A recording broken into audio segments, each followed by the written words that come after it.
Did you know that Super Bowl weekend is one of the most highest trafficked weekends of human trafficking? I think I said that right.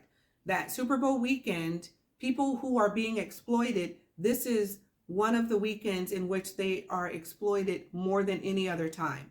So while individuals are betting on their favorite team to win, while people are getting dressed up, going to these great Super Bowl parties, there are men, women, and trans individuals who are being exploited.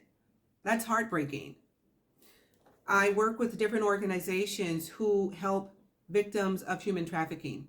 And some of the conversations I've had have been, it started innocently. They were dating someone, they fell in love with this person, they thought this person loved them. By loving, we mean having their best interest at heart, but that's not what happened. They were asked to do things they didn't want to do, and they did them because they didn't want to not be loved. When they tried to leave, they found they couldn't leave. Love doesn't look like that for anyone who may see this video.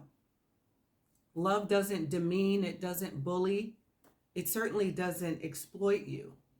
And what's interesting is when our definition of love is seen through a trauma lens, we seem to think that it's all encompassing. It's not.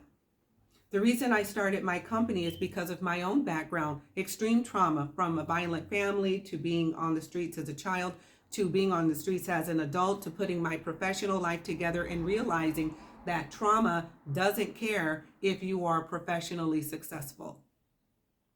That there is a need to incorporate tools to learn how to process and to repurpose, to gut out all of those old beliefs and lay a new emotional and spiritual foundation to build an infrastructure within your spirit that is based on light,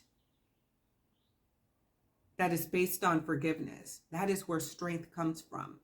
And so February 26th to April 2nd, 6 consecutive Saturdays, I will be doing workshops based on this workbook, Let's Unpack Core Beliefs. We're going to examine your core beliefs, and we're going to get rid of what doesn't work if you're willing to let it go.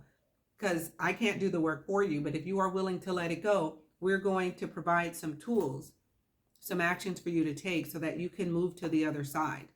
If you're holding your head down, that's not love. Be mindful, especially this weekend. If you see something that you know is not quite right, that someone may need help, if you see something, say something. You may help save someone's life, and be kind above all else.